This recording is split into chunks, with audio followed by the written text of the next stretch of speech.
Review copy provided by NIS America. For more information on the game, visit the link in the description down below. Greetings, gaming citizens. Mike here. With games such as Advance Wars 1+2, Reboot Camp, and Fire Emblem Engage having already come out, as well as the upcoming Homeworld 3 and Persona 5 Tactica, among other titles releasing in the near future, tactics games have been doing very well as a genre. Something about moving characters on a grid-based plane and assembling units in a particularly advantageous way is just powerful by nature.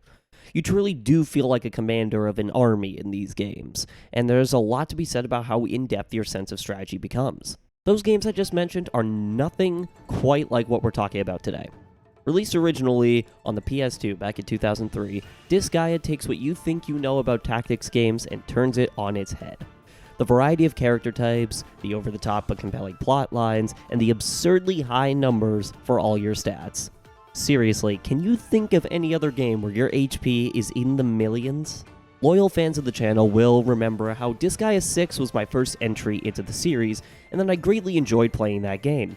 It was also the first time I really partnered with a third-party developer and publisher, so in a way the Disgaea series is kind of a self-reflection series, where every time I review a game, I feel like my content creator quality has gotten better. Well, I'm back for another round of tossing printies and assembling all the dudes across the netherworlds to conquer my way through anyone that stands in my way. Keep in mind that due to the time constraints of being a university student, I'm only able to offer my first impressions, as I've only played a handful of chapters in the main story. If you want to see a full-length review later down the road, let me know in the comments down below. With all that said, let's take a look at Disgaea 7, Vows of the Virtueless. Before we dive into the story and characters, let's talk about the gameplay and what the game adds, because there are some new features that are definitely worth talking about here. New to 7 is Jumbification. This is a phenomenon that, when activated, can give you a devastating advantage over your opponents.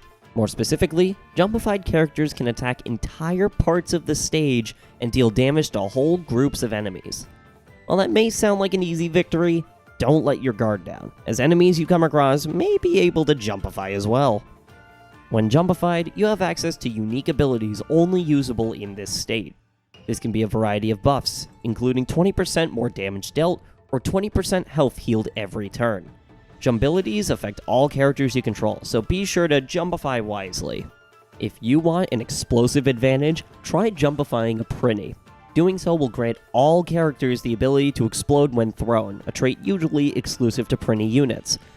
Just make sure you have enough money to heal your units after you try this. Also new to Disgaea 7 is Hell Mode. During battle, you'll feel a Hell meter that, when full, lets you unleash special skills and boost the XP gained in battle.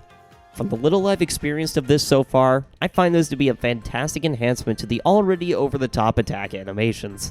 Seeing the main character absolutely cut through his enemies with his sword is amazing. Previously, you were able to reincarnate your characters and raise your base stats. This involves resetting your character back to level 1, but you keep your buffs, so you exponentially grow over time. Now in Disgaea 7, you're able to reincarnate your gear.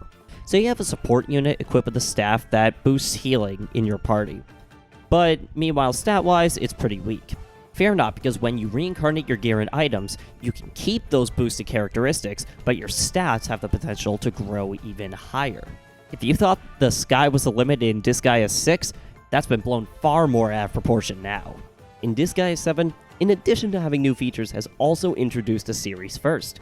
In Disgaea 7, you can play online in ranked battles. If you want to battle for the top spot in online ranked, make sure your unit's demonic intelligence is in top shape to battle against the world. Be careful though, as some maps have special conditions that can drastically turn the tide of battle. The stages change each season, so make sure you're following NIS America on all major platforms to get the latest competitive scoop. The last new major feature is Netherworld Sightseeing. When you play through a world story in Disgaea, you don't really hear about what happens to the characters after you help them. Well, in Disgaea 7, you can now revisit areas from the story and observe new changes within the various worlds. Anything from character dialogue to side missions and what you're capable of doing can change, so make sure to stay on top of all the latest happenings in the Netherworld. New features aren't the only thing to be discovered in Disgaea 7.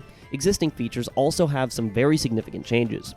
Auto-battling is still present in Disgaea 7, however, some changes were made to better balance the game.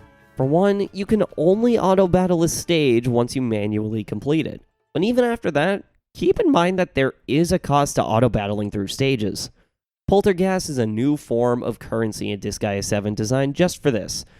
Accumulated through playing the game manually, you have to spend Poltergas to auto-battle in previously played stages. I'm not particularly against this, but I am curious why they are hindering your ability to continuously auto-battle, and I use that phrase loosely. Correct me if I'm wrong, but isn't the fun in Disgaea found within becoming overpowered? I feel like putting a currency in there to limit how much you can auto-battle hinders that gameplay component. If any Disgaea veterans have thoughts on this change, please let me know in the comments down below. I'm genuinely curious.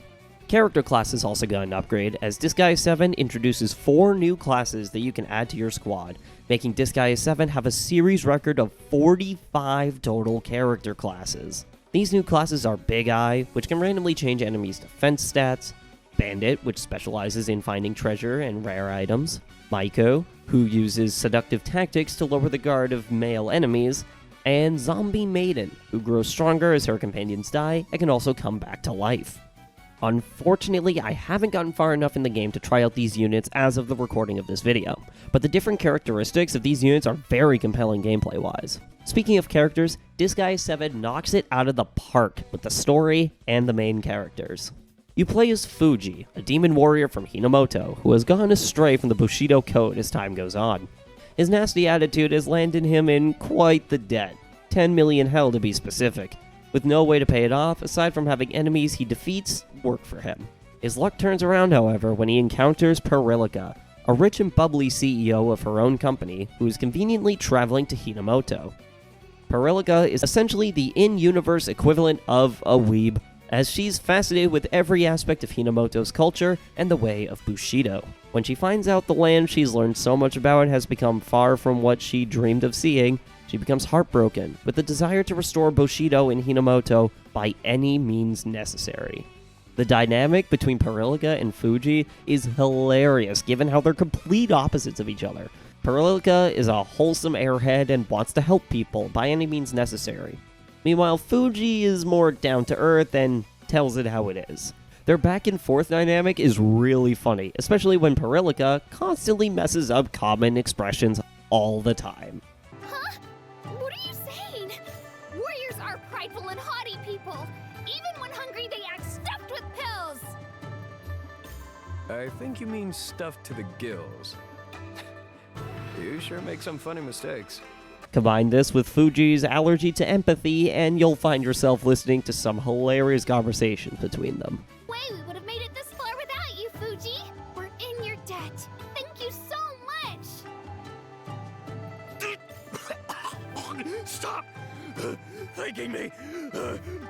Along the way, you also encounter some interesting characters like Ieyasu, the shogunate of Iudo Village.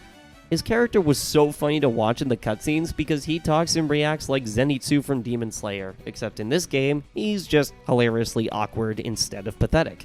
In true Disgaea fashion, the story is all over the place, but is simultaneously entertaining.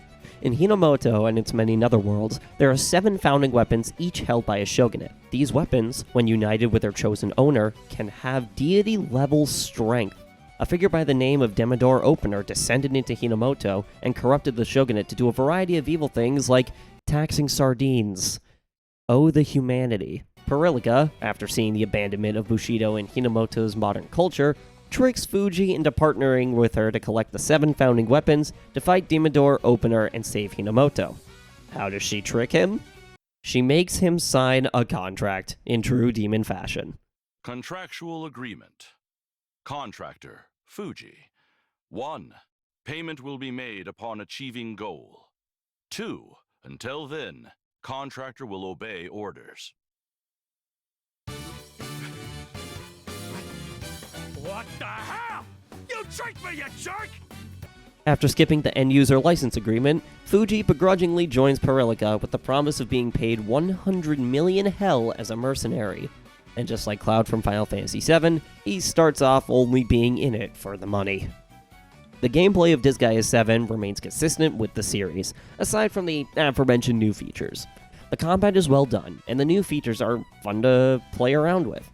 However, I have noticed that compared to 6, the game feels a bit tougher. In Disgaea 6, I was gaining hundreds of levels left and right, but in this game, the difficulty curve seems fairly steep. When I was fighting the boss of Chapter 2, it took me at least 8 tries to actually beat the stage because it felt really tough. This wouldn't be so bad if more opportunities to gain experience were available, but by this point, I didn't have many features unlocked. You don't even unlock the juice bar where you drink EXP extracts until you get into Chapter 3. Now, let me be clear. I won't pretend I'm an expert on the series, so for all I know, this could be a reasonable level of difficulty for Disgaea. But as a relatively new player of the series, it does discourage me if a game is too difficult at times. On a more positive note, the sound design in this game is fantastic. The battle theme is infectious and absolutely rocks, and the background music's use of instruments feels authentic to the imperialist theme of Hinamoto. On top of that, the voice acting is done really well. Listening to Fuji and Perilika yell back and forth about some trivial matter is really fun. Disgaea 7 is a fantastic entry into the series, providing a challenge with more than enough charm to go around. While I struggled with the difficulty curve early on, I still think this is a good place to start getting into the series. The combat is more varied than ever, and you'll find yourself getting more involved within the netherworlds of Hinamoto thanks to the character interactions and replayability. If you still feel like you're on the fence about trying this game, there is a demo available that lets you play the first couple of story chapters, so definitely give that a try if you're still unsure about buying the full game. Disgaea 7 Vows of the Virtueless releases on PlayStation 4, PlayStation 5, Nintendo Switch, and Steam on October 3rd in North America. For other territories, the game releases on the following dates on screen. Once again, thank you to NIS America for the review code, and I'll see you in the Netherworlds.